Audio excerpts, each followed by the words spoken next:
So, for those of you who don't know me, my name is Jesse, and the reason I'm making this video is because I recently read a post on Facebook that I thought was interesting, and I'd like to be able to make a response video for it. The post was actually a question that was made, and this is what the question was. If you were a high school student who's a senior about to graduate, what is one piece of advice you'd want to hear? Now, part of the reason why I wanted to be able to respond to this was because not too long ago I was a senior, and there's some advice I wish I would have heard when I was younger. There's some advice I definitely wish I would have heard because there's a saying that people have all the time that says, "Man, ignorance, is bliss, and it's what doesn't, what you don't know can hurt you," and it's like a bunch of garbage. There's definitely a lot of things. If you don't know, it definitely can hurt you. So knowledge is definitely helpful to be able to have access to. And so because of that, I'd like to be able to help people who particularly would like to know some info of how they can be able to avoid unnecessary pain. Because there's a lot of it that is avoidable. There's a lot of pain that people go through that people don't need to go through, and they go through it anyway. And I'd like to be able to help with that. Now, the advice I'm about to share is applicable to people who are really just going through transition. It's not just people who are high school students, but it can be people who are just going through a major transition in life. And this is just helpful info to be able to have, and something I wish I would have had access to a lot earlier. And I wish somebody would have sat me down and said, Jesse, you need to know this, because it proves to be very helpful. Now, the advice I give, this is usually something I share with people who are in youth. I'm a youth leader over at my church, and I serve with people who are with kids who are middle schoolers, so sixth grade, seventh grade, and eighth grade. And so I like to tell people who are just sixth graders, who are just getting into middle school, this piece of advice to them because they're in an area of transition. They're experiencing something they've never experienced in life before. They're getting more freedom that they've never had. And so that's one of the reasons why I want to share this with people who are high schoolers, because they're experiencing something they've never had before. They're getting basically let off the leash, and they get to do whatever they want to do, and who's going to stop them? So this is what this piece of advice is that I share with my youth. What I do is I share with them a verse that's very near and dear to me, and it's a verse that's found in Proverbs. Okay, so it's Proverbs 4:23. What it says there in Proverbs 4:23 is really interesting and it's fascinating. What it says is this: it says, "Guard your heart above all else, for it determines the course of your life."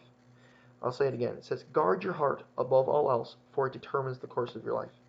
So when I walk through middle schoolers through this verse, what I do is I break it down piece by piece because, believe it or not, there's actually a lot to unpack there, even though this is a very small verse. Okay, a very tiny verse. And so what I do in the beginning, it says, look at this verse. It says here, it says, guard your heart. So let's focus on that first part. It says guard. Okay, so let's think of some synonyms of what it means to guard. Okay, it means to protect. It means to defend. That's what it means to guard. Okay. Now, why do you guard something to begin with? Like, why would you ever guard something? I believe there's two reasons why you guard something. Okay, there's two reasons. All right, it's because you value something, and then that thing that you value, there's a threat to that thing. So there's a threat, and you value it. Okay. So think of it this way. All right. A good way of imagining it is you go to a beach. Okay. And when you go to a beach, there's some things that you do differently when you go to a beach. When you get out of the car, let's say you have your wallet. Before you fully get out of the car and you lock the car, you might leave your wallet in the car, in the glove compartment, safely stocked away and locked up. Okay. So that's what you do with your wallet. Then you get over to the beach, and then you take your phone and then you'll put it in the backpack. You don't want anyone to go and see it. You'll just keep it safely in the backpack, zipped up, tucked away. Maybe even if you have like a towel in there, you'll like tuck it underneath the towel, make sure it's not easily found, even if someone opens up the backpack. And then from there, let's say you brought some food. Let's say you got some pop, you got some snacks and things like that. But you leave that out. Okay, you don't keep that. You keep that out in the open. It doesn't really matter. Now, what you just did, what you just shown, is that you value certain things over others. Okay? Because you say, okay, I need to make sure that this is protected. My wallet is more protected than my phone. My phone is more protected than my food. Right? Even though you value your food, right? You don't value it as much as your phone. And you don't value it as much as your wallet. So you're okay, like, to a degree, this could be taken. Someone could steal this. A dog could come over and eat it. Right? A person could come over and snatch it. Okay? but you value it to different degrees, right? But let's imagine this, okay? You go to another beach, but this is like a private beach, a private island, okay? And when you go to this private island, there is just you and your family. Now, are you going to do the same exact thing over there? No, right? You're okay with leaving your wallet out in the open because there's no one there that's going to threaten it. But you still value your wallet. But you put it out in the open because there's no threat, right? If there's no threat, there's no need for protection.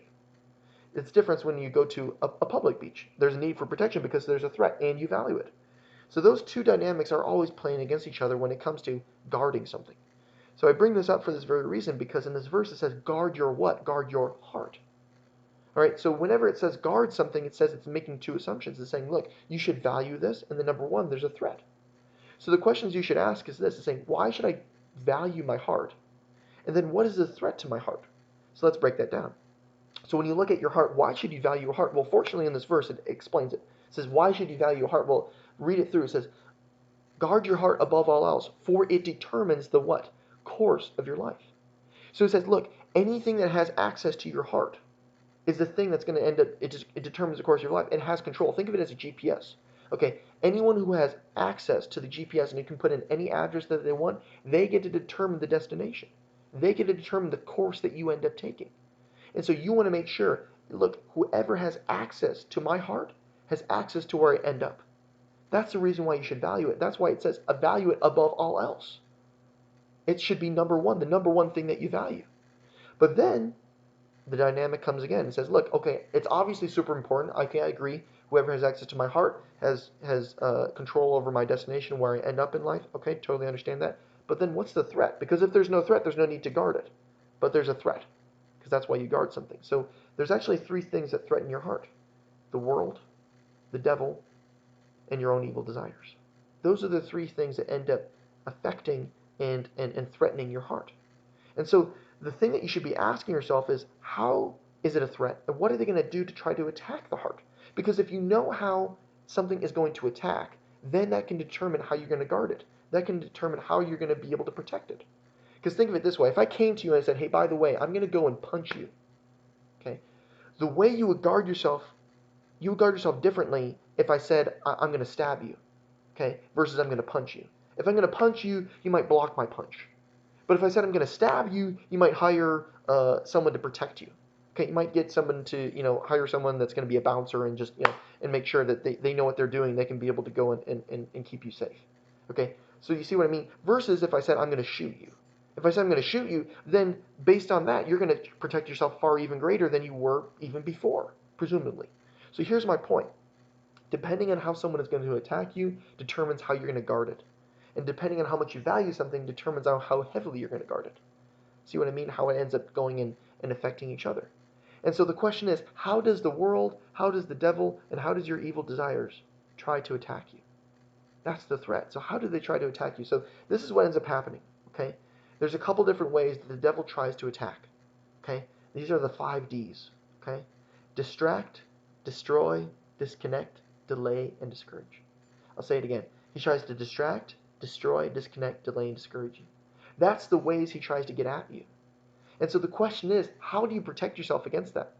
And the way you protect yourself against that is usually, in most of these, they're all wrapped up in lies.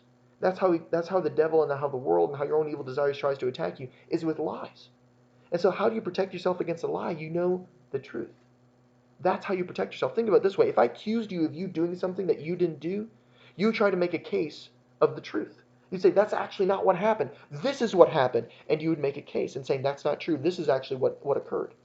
And so the way that you protect yourself against distract, destroy, disconnect, delay, and discourage, against the lies of the enemy, is by knowing the truth. And the way you can be able to go and know the truth is you go and you read the Bible. And you figure out, man, what are the lies I'm hearing and what is the truth of what God says about it? Because if you know the truth, you can protect yourself against the lie and you can protect your heart. So the reason I want to be able to share this with you is this, is that a lot of pain, just like I explained at the beginning, a lot of pain can be avoided. A lot of pain can be avoided. And for me, I experienced this when I was after high school. I didn't realize, oh my goodness, you need to protect yourself. Protect your heart. Guard your heart. Because there's certain lies that I believed about myself and about the world and about God that just weren't true. For example, when I was at work, I made a lot of mistakes. Instead of believing that I made mistakes, I believed I was a mistake. And see, you end up seeing things very differently if you think this is something that, okay, I did something wrong versus I'm just wrong. There was an identity issue. And so I just want to be able to share this with you is that if you want to make sure that you are on the right track and you want to make sure you get to the destination you ultimately want to be in, you need to make sure you're guarding your heart. And you guard your heart against the lies of the enemy. Because if you don't, they can infiltrate you and they can get a hold of you. And that's where a lot of people unfortunately experience a lot of pain. And they get sidetracked. And they end up in places where they had no idea and they had no plans of ever being there. If you would have told them at the end of high school, by the way, in 10 years or in 5 years, you're going to end up in this place, and they would say, no way, I'm not like that. I'm a strong Christian. I'm this, I'm that. Like, no way would I end up there. But then lo and behold, bit by bit, they believed a lie. Someone gained access to their heart. Someone gained access to their GPS. And because of that, they determined the course of their life. They determined their destination. So I'll say it again. Proverbs 4:23 is my advice for you. Guard your heart above all else, for it determines the course of your life. I hope this is helpful. If you have any questions, please reach out. Have a good one.